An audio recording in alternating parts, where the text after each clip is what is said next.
Welcome to my channel ದೇವರೊಂದಿಗೆ ಜೀವನ. ದೇವರಿಗೆ ಮೊದಲನೇ ಸ್ಥಾನ ಕೊಡುವುದು ಎಂದರೇನು? ದೇವರನ್ನು ಜೀವನದಲ್ಲಿ ಮೊದಲನೇ ಸ್ಥಾನದಲ್ಲಿಟ್ಟಾಗ ಏನು ನಡೆಯುತ್ತದೆ? ಬಹಳ ಜನರು ದೇವರನ್ನು ಪ್ರೀತಿಸುತ್ತಾರೆ, ಚರ್ಚಿಗೂ ಹೋಗುತ್ತಾರೆ, ಪ್ರಾರ್ಥನೆಯೂ ಮಾಡುತ್ತಾರೆ.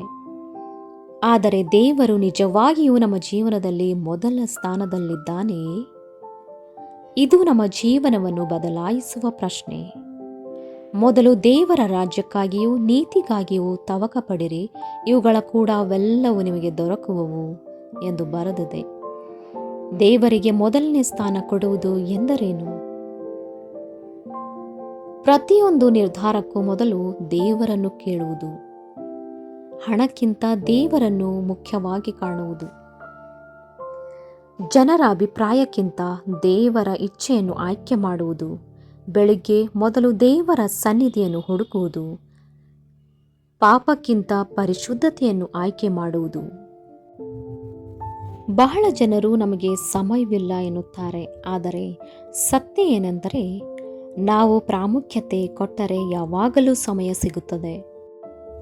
ಉದಾಹರಣೆಗೆ, ಒಬ್ಬ ವಿದ್ಯಾರ್ಥಿ ಪರೀಕ್ಷೆ ಬಂದಾಗ ಮೊಬೈಲ್ ಬಿಟ್ಟು ಓದುತ್ತಾನೆ. ಯಾಕೆಂದರೆ ಅವನು ಓದಿಗೆ ಮೊದಲ ಸ್ಥಾನ ಕೊಡುತ್ತಾನೆ. ದೇವರ ವಾಕ್ಯ ಓದುತ್ತಾನೆ, ಪ್ರಾರ್ಥನೆ ಮಾಡುತ್ತಾನೆ, ಪಾಪದಿಂದ ದೂರವಿರುತ್ತಾನೆ. ಏಕೆ ದೇವರನ್ನು ನಾವು ಮೊದಲ ಸ್ಥಾನ ಕೊಡಬೇಕು? ಯಾಕಂದರೆ ಆತನೇ ನಮ್ಮ ಸೃಷ್ಟಿಕರ್ತ. ದೇವರಿಲ್ಲದೆ ನಾವು ಏನೂ ಅಲ್ಲ. ಆತನಲ್ಲಿಯೇ ನಾವು ಜೀವಿಸುತ್ತೇವೆ. ಅಪೊಸ್ತಲರ ಕೃತ್ಯಗಳಲ್ಲಿ ಬರೆದಿದೆ, ನಾವು ನಾಳೆ ಏನಾಗುತ್ತದೆ ಎಂದು ತಿಳಿಯುವುದಿಲ್ಲ, ಆದರೆ ದೇವರು ತಿಳಿದಿದ್ದಾನೆ. ಉದಾಹರಣೆಗೆ, ನಾವು ಕಾರಿನಲ್ಲಿ ಪ್ರಯಾಣಿಸುವಾಗ GPS ಮೇಲೆ ನಂಬಿಕೆ ಇಡುತ್ತೇವೆ, ಯಾಕಂದರೆ ಅದು ದಾರಿಯನ್ನು ತಿಳಿದಿದೆ. ಹಾಗಾದರೆ ನಮ್ಮ ಜೀವನವನ್ನು ಸೃಷ್ಟಿಸಿದ ದೇವರ ಮೇಲೆ ಎಷ್ಟು ಹೆಚ್ಚು ನಂಬಿಕೆ ಇಡಬೇಕು? ಲೋಕದ ಸಂಗತಿಗಳು ತಾತ್ಕಾಲಿಕ. ಹಣ, ಹೆಸರು, ಸೌಂದರ್ಯ ಇವೆಲ್ಲವೂ ಒಂದು ದಿನ ಕಳೆದು ಹೋಗುತ್ತವೆ. ಆದರೆ ದೇವರ ಸಂಬಂಧ ಶಾಶ್ವತವಾಗಿರುತ್ತದೆ. ದೇವರನ್ನು ಮೊದಲನೇ ಸ್ಥಾನದಲ್ಲಿಟ್ಟಾಗ ಏನು ನಡೆಯುತ್ತದೆ? ಮನಸ್ಸಿಗೆ ಶಾಂತಿ ದೊರಕುತ್ತದೆ. ಲೋಕದಲ್ಲಿ ಎಷ್ಟೇ ಗೊಂದಲ ಇದ್ದರೂ ಹೃದಯದಲ್ಲಿ ಶಾಂತಿ ಇರುತ್ತದೆ. ಶಾಂತಿಯನ್ನು ನಿಮಗೆ ಬಿಟ್ಟು ಹೋಗುತ್ತೇನೆ, ಯೋಹಾನ 14:27 ಬರೆದಿದೆ. ದೇವರು ದಾರಿಯನ್ನು ತೋರಿಸುತ್ತಾನೆ. ನಾವು ಗೊಂದಲದಲ್ಲಿದ್ದಾಗ ದೇವರು ಮಾರ್ಗದರ್ಶನ ಕೊಡುತ್ತಾನೆ. ಉದಾಹರಣೆಗೆ, ಕತ್ತಲಲ್ಲಿ ಟಾರ್ಚ್ ಹೇಗೆ ದಾರಿ ತೋರಿಸುತ್ತದೋ ಹಾಗೆಯೇ ದೇವರ ವಾಕ್ಯ ನಮ್ಮ ಜೀವನಕ್ಕೆ ಬೆಳಕಾಗಿದೆ.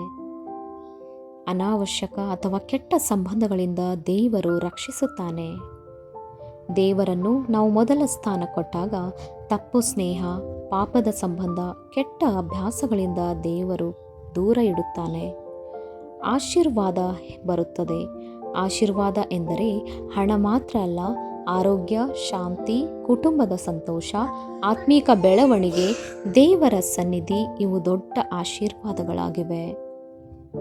ಬೈಬಲ್ ಉದಾಹರಣೆಗಳು: ಸೊಲೊಮೋನನು ದೇವರಿಂದ ಹಣ ಕೇಳಲಿಲ್ಲ, ಜ್ಞಾನ ಕೇಳಿದ. ದೇವರು ಸಂತೋಷಪಟ್ಟನು. ಅವನಿಗೆ ಜ್ಞಾನ, ಸಂಪತ್ತು, ಗೌರವ ಎಲ್ಲವನ್ನು ಕೊಟ್ಟನು. ದಾನಿಯೇಲನು ದೇವರನ್ನು ಮೊದಲ ಸ್ಥಾನ ಕೊಟ್ಟನು. ರಾಜನ ಆಹಾರಕ್ಕೂ ಪಾಪಕ್ಕೂ ಒಪ್ಪಲಿಲ್ಲ. ದೇವರು ಅವನನ್ನು ಸಿಂಹಗಳ ಗುಹೆಯಲ್ಲಿ ಕಾಪಾಡಿದನು. ಮರಿಯಳು ದೇವರ ಯೋಜನೆಗೆ ಹೌದು ಎಂದಳು. ಆದ್ದರಿಂದ ಆಕೆ ಆಶೀರ್ವದಿತಳಾದಳು. ಏಕೆ ನಾವು ದೇವರನ್ನು ಮೊದಲನೇ ಸ್ಥಾನ ಕೊಡಬೇಕು?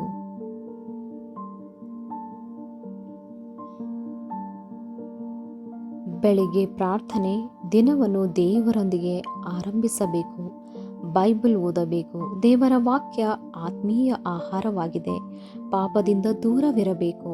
ದೇವರನ್ನು ದುಃಖಪಡಿಸುವ ಸಂಗತಿಗಳನ್ನು ಬಿಟ್ಟು ಬಿಡಬೇಕು. ದೇವರ ಇಚ್ಛೆಯನ್ನು ಹುಡುಕಿ ಪ್ರತಿ ನಿರ್ಧಾರದಲ್ಲೂ ಮೊದಲು ದೇವರೇ ನಿನ್ನ ಚಿತ್ತವೇನು ಎಂದು ತಿಳಿದುಕೊಳ್ಳಬೇಕು. ದೇವರಿಗೆ ಸಮಯ ಕೊಡಬೇಕು. ಮೊಬೈಲ್ಗೆ ಕೊಡುವ ಸಮಯಕ್ಕಿಂತ ಹೆಚ್ಚಾಗಿ ದೇವರಿಗೆ ಸಮಯ ಕೊಡಬೇಕು. ಪ್ರಿಯರೇ, ನಾವು ದೇವರನ್ನು ಮೊದಲನೇ ಸ್ಥಾನದಲ್ಲಿ ಇಟ್ಟಾಗ ದೇವರು ನಮ್ಮ ಜೀವನವನ್ನು ಸರಿಪಡಿಸುತ್ತಾನೆ, ಭಯವನ್ನು ತೆಗೆದುಹಾಕುತ್ತಾನೆ, ಮುರಿದ ಹೃದಯವನ್ನು ಗುಣಪಡಿಸುತ್ತಾನೆ. ದಾರಿಯನ್ನು ತೆರೆಯುತ್ತಾನೆ. ಲೋಕವು ಖಾಲಿ ಮಾಡುತ್ತದೆ, ಆದರೆ ದೇವರು ತುಂಬಿಸುತ್ತಾನೆ. ಇಂದು ಒಂದು ನಿರ್ಧಾರ ಮಾಡಿ, ದೇವರೇ, ಇಂದಿನಿಂದ ನೀನೇ ನನ್ನ ಜೀವನದಲ್ಲಿ ಮೊದಲನೇ ಸ್ಥಾನ. ಪರಲೋಕದ ತಂದೆ, ನಮ್ಮ ಜೀವನದಲ್ಲಿ ನೀನು ಮೊದಲ ಸ್ಥಾನ ಪಡೆಯಬೇಕೆಂದು ನಾನು ಬಯಸುತ್ತೇನೆ. ನಮ್ಮ ಹೃದಯವನ್ನು ಶುದ್ಧಿಪಡಿಸು, ನಿನ್ನನ್ನು ಹೆಚ್ಚು ಪ್ರೀತಿಸಲು ಸಹಾಯ ಮಾಡು, ನಿನ್ನ ಚಿತ್ತದಲ್ಲಿ ನಡೆಯಲು ಶಕ್ತಿ ಕೊಡು. ಯೇಸುವಿನ ನಾಮದಲ್ಲಿ ಪ್ರಾರ್ಥಿಸುತ್ತೇನೆ, ಆಮೇನ್. ಈ ವಿಡಿಯೋ ನೋಡಿದ್ದಕ್ಕಾಗಿ ಧನ್ಯವಾದಗಳು.